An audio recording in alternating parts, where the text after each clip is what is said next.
Okay, so we're back. Before we headed down south this way, I made the decision, and it'll become clear why I made this decision pretty soon. But we collected a good amount of loot coming through here, so you see all this stuff. A lot of times, like right now, I need the cats, so I collected a lot of the stuff. A lot of the stuff is not really worth that much money. I wouldn't normally waste people's inventory space with it. Like things like this, you'll learn what things are good to look for, like these skeleton eyes. These are not useful to me in any way whatsoever, but they're worth a good amount of money. Some of these things, this isn't really worth useful to me, but it's not really worth much. So I really didn't need to take it, but I did. Um, these aren't worth anything to me. These are useful later, but I don't really need them, and they're not really worth that. Yeah, they're worth a little bit, but anyways, long story short, these are really heavy, and they're so this is why. So like we're really encumbered. Okay, so everybody has at least some encumbrance, so we're moving a lot slower. And where we're about to head into is if extremely hostile. So we need to be able to sneak well, and we need to be able to run as fast as we possibly can, or we can get into a really bad situation really quickly.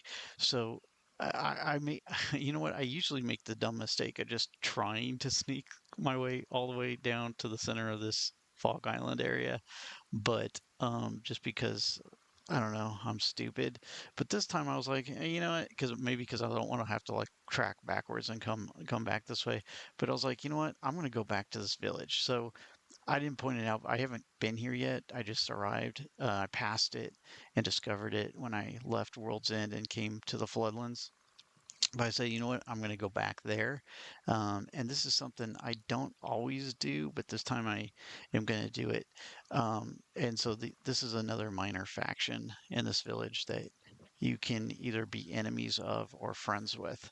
So we're going to become their friend. Just spoiler alert, we're gonna be their friend, and you'll see why in a second, or I'll explain why as we go through.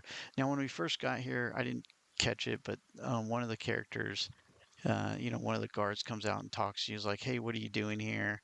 And you can go through that dialogue. Basically, it's like, "Hey, I'm just a tired traveler or whatever. I'm coming through." And she's like, "Okay, well, just don't stick around too long." Basically, these guys they're called the Flotsam Ninjas, and they hate the Holy Nation. They're kind of weird because they're almost like if you think like Catholic Protestant split of the church, they're still religious, or most of them are, I think, as far as they believe and worship Okran, if I say that right, um, and Narco. It's basically there's Okran and Narco. It's kind of like God and the devil or something, but that's their base, the religion in the Kenshi world. And so anyways, these guys they're like a split off faction. They're mostly women. So most of the characters, there's men too, but they're mostly women. So like the Holy Nation hates women. These are very misogynistic. So these are kind of like religious women that still believe in the religion, but they don't like the Holy Nation. And they kind of see it like the Pope is evil.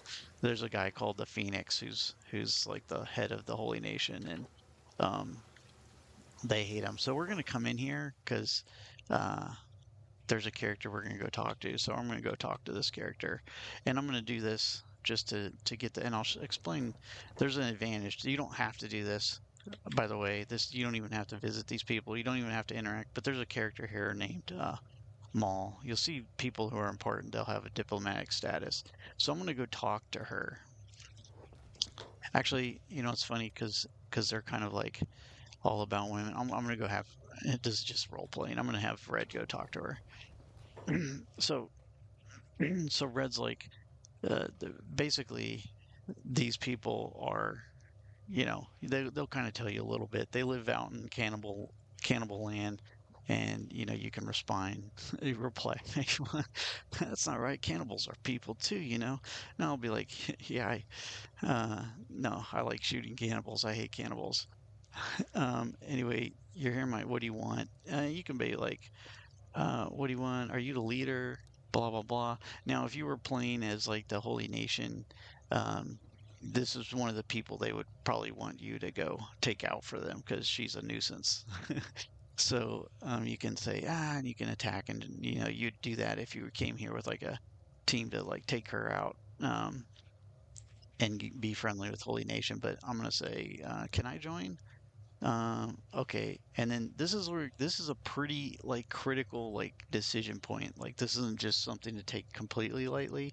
Um, I don't, I'm not really concerned about it. So you have two options here, or you have three options. You can just say, oh, I'm just gonna, never mind. I don't want to, this is like, I'm not into being your friend or their enemy or whatever right now. So I'll just walk away.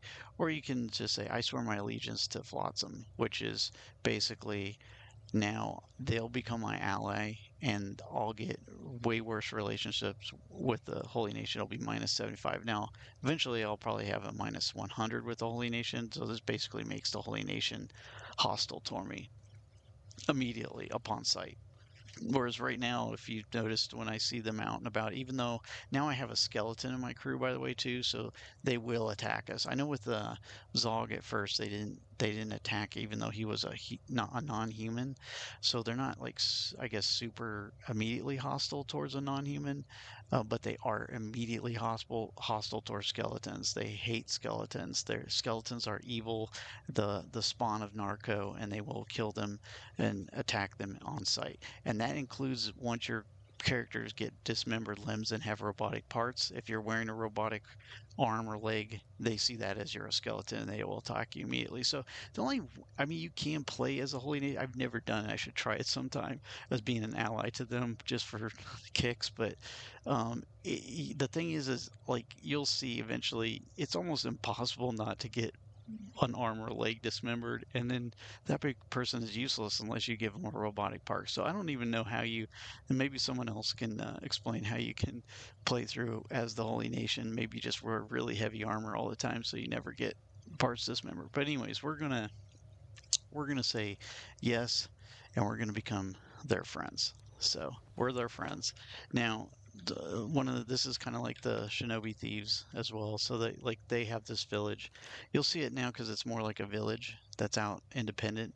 It becomes green. They're my ally now.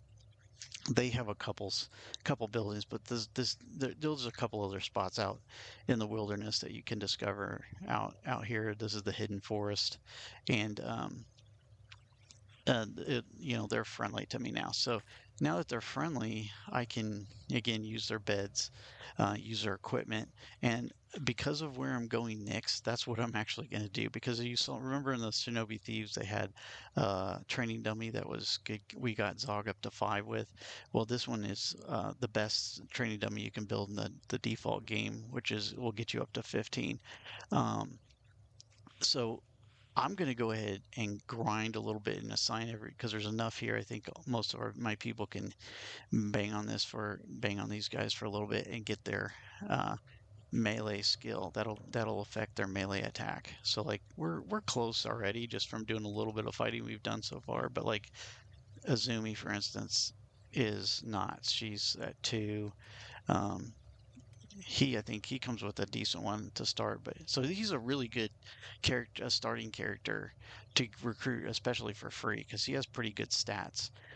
Like even people you pay like around 6,000 cats for will usually won't even have stats this high. So he's really good to recruit if you want somebody that's like it kind of helps your lower level characters to survive when you have slightly better characters along to help them. Also, robots tend to be able to survive combat better. One of the things I'll talk about that real quick in a second. But anyways, just to recap, that's we're here. So we're gonna go ahead and do a little bit of training, and then we're gonna move on. And we're gonna sell all that loot we have, so we're not encumbered anymore. We found a little bit of good loot, like we found um, some better weapons. I think we found a toothpick and these things are usually in those buildings like all the time, I think, when you go through. So, yeah, like Azumi, I found a masterwork, right? This is the best quality toothpick you can get, which makes it, it's a really good quality, high quality weapon. Does a little more damage. I think you can reload it a little faster. It's more accurate. And so, we found some good weapons. Hobbs, I gave him the spring bat. That's another. Um, we don't have any ammo for it yet, but this is a specialist grade, which is one step below masterwork grade. So it's like really masterwork grade is like exceptional. When you start crafting, it gets to like that's like the best you can make, but you'll get to the point where you can just be, every time you make stuff, you'll be making specialist grades items. So this is really, really good. The spring bat's more of a short range, heavier bolt. It punches through armor better. It's not as accurate as the other crossbows, but this is a good thing to have in our arsenal for the time being. Anyway, so we got some more loot, so we're gonna dump our loot, get some more, get some cats because we're poor. Oh, we also I think we're getting we're gonna need food soon.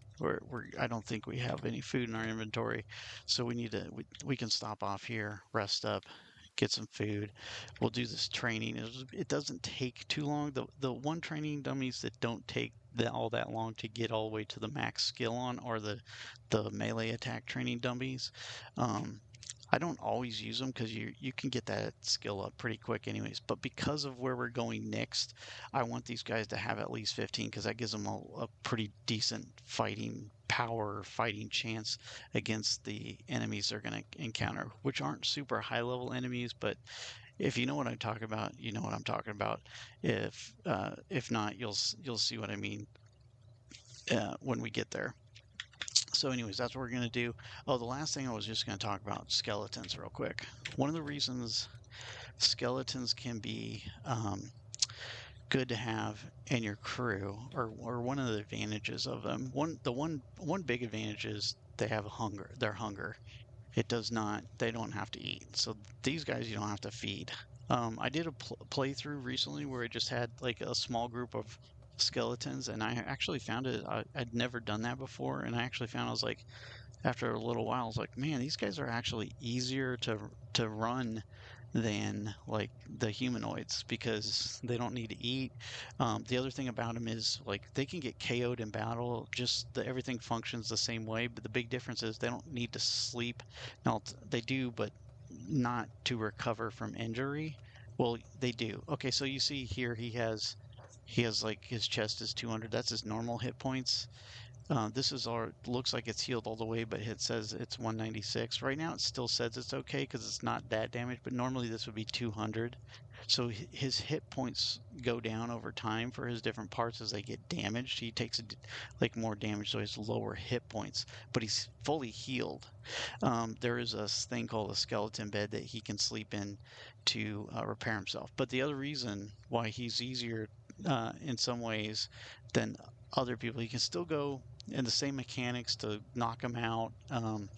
If he goes below zero, if his toughness affects whether he goes into recovery coma, all that still functions the same way. But if he has a friend, like he doesn't use med kits, they need skeleton repair kits.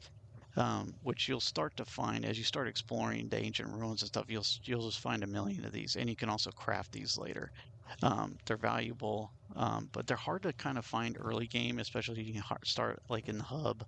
So that's why I say skeleton is can be challenging to play because I don't think when you start with a skeleton repair kit, so it can be hard to heal yourself early on, which makes it a little bit challenging. But if you can solve that and you know how to solve that problem, then they're actually kind of easier because instead of going in like he can go unconscious and go in recovery coma, but if he gets repaired, then he just immediately wakes up. So if his head is like negative 125, yet we were all good to go and we can repair him, then he's immediately woken up. Whereas another character would be in a recovery coma and have to sleep in a bed until they can wake up. So in some ways, skeletons can be easier. In other ways, they're more challenging to run because they have special requirements that are different than your other characters. But anyways, that's really the only difference with them,